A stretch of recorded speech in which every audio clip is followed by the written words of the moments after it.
आज का समाचार 22 नवंबर 2025। आज दिन शनिवार है।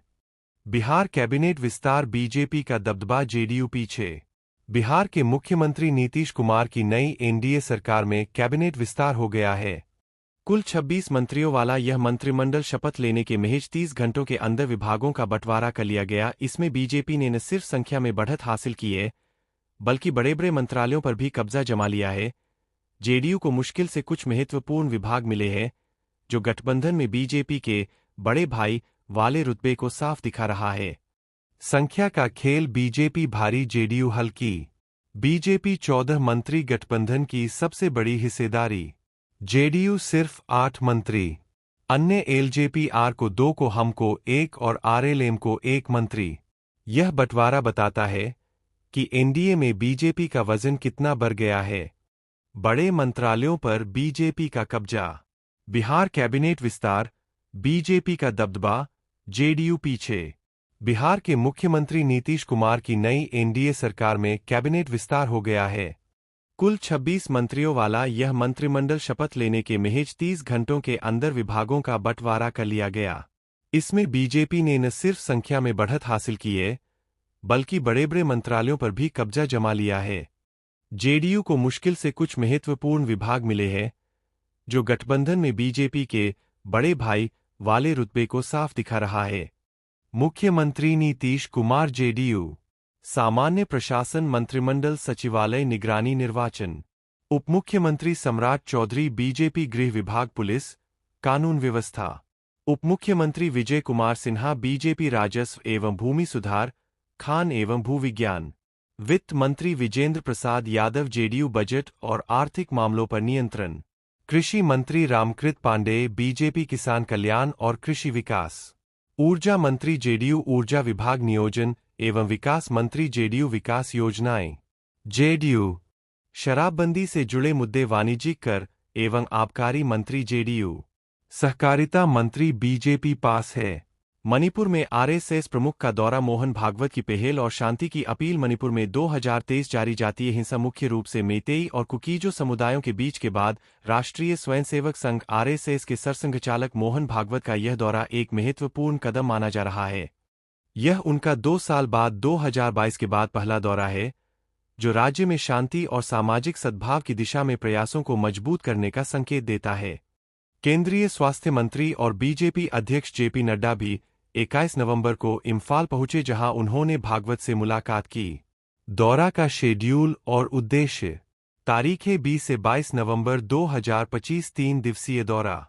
आगमन, भागवत 20 नवंबर को गुवाहाटी से इम्फाल पहुंचे। अपडेट।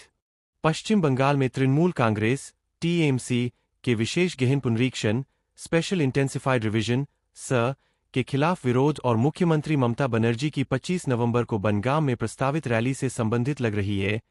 मैंने ताजा जानकारी के आधार पर इसका विस्तृत अपडेट तैयार किया है।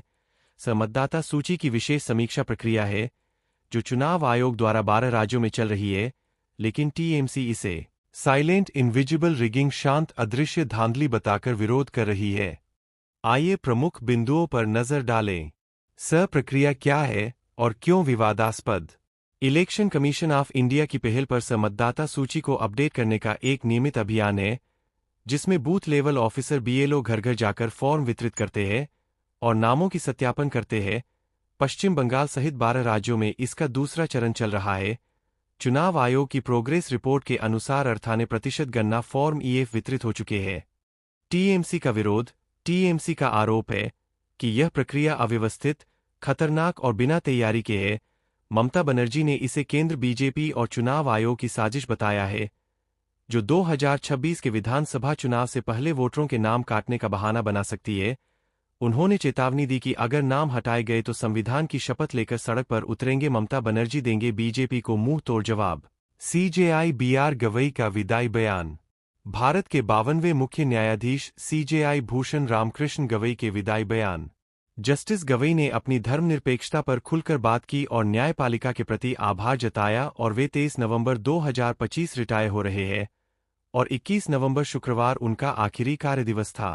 इस दौरान सुप्रीम कोर्ट में उनके सम्मान में सेरेमोनियल बेंच और एडवोकेट्स ऑन रिकॉर्ड एसोसिएशन स्काओरा द्वारा विदाई समारोह आयोजित हुआ। आइए उनके बयान के प्रमुख बिंदुओं पर नजर डालें, जो ताजा रिपोर्ट्स पर आधारित है।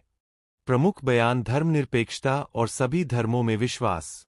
बौद्ध धर्म का पालन करता हूं लेकिन सच्चा सेक्युलर हूं। जस्टिस गवई ने कहा, मैं बौद्ध धर्म का पालन करता हूं लेकिन वास्तव में एक धर्मनिरपेक्ष सेक्युलर व्यक्ति हूं। हिंदू, सिख, इस्लाम समेत सभी धर्मों में विश्वास रखता हूं। ये शब्द जस्टिस गवई के हैं।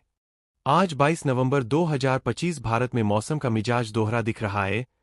उत्तर भारत में शीतलहर और कोहरे का प्रकोप बढ़ रहा है, जबकि दक्षिण में लो प्रेशर सिस्टम के कारण भारी बारिश और चक्रवाती गतिविधियों का अलर्ट है।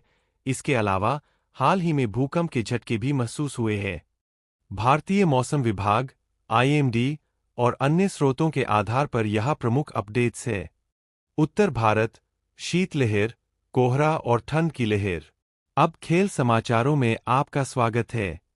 मैच शुरुआत बारसापारा क्रिकेट स्टेडियम गुवाहाटी में आज सुबह 9 IST से भारत और दक्षिण अफ्रीका का दूसरा टेस्ट। यह गुवाहाटी का पहला टेस्ट मैच होगा, जो भारत का 30वां टेस्ट वेन्यू बनेगा। पहले टेस्ट में 30 से हारने के बाद भारत को सीरीज में बने रहने के लिए जीत जरूरी। टीम इंडिया में बदलाव: शुभमन गिल को गर्दन की चोट के कारण स्क्वाड से रिलीज कर दिया गया। उनकी उपलब्धता अनिश्चित। ऋषभ पंत कप्तानी संभालेंगे। वॉशिंगटन सुंदर को नंबर 3 पर खिलाने का फैसला। बल्लेबाजी क्रम में बड़े बदलाव की उम्मीद। पंत ने कहा, गुवाहाटी के लिए यह टेस्ट बहुत खास है। Live streaming star sports TV Hotstar पर ऑनलाइन। दक्षिण अफ्रीका लुंगी नगिड़ी को वापस ला सकती है। Asia cup rising stars 2025 semifinal में भारत का बांग्लादेश से सुपर ओवर में हार। दोनों टीमों ने सुपर ओवर में 0 रन बनाए, लेकिन बांग्लादेश की थ्रो से भारत की हार। वैभव सूर्यवंशी बल्लेबाजी के लिए नहीं उतरे। अग्निश 2025 पहला टेस्ट, पर्थ में ऑस्ट्रेलिया वर्सेस इंग्लैंड। दिन 1 19 विकेट गिरे। मिशेल स्टार्क ने 7 विकेट लेकर इंग्लैंड को 172 पर आउट किया। ऑस्ट्रेलिया 49 रनों से पीछे। Pakistan versus Sri Lanka 20 tri series match आज। न्यूजीलैंड वर्सेस वेस्टइंडीज तीसरा ODI आज। केमार रोच की वापसी वेस्टइंडीज में।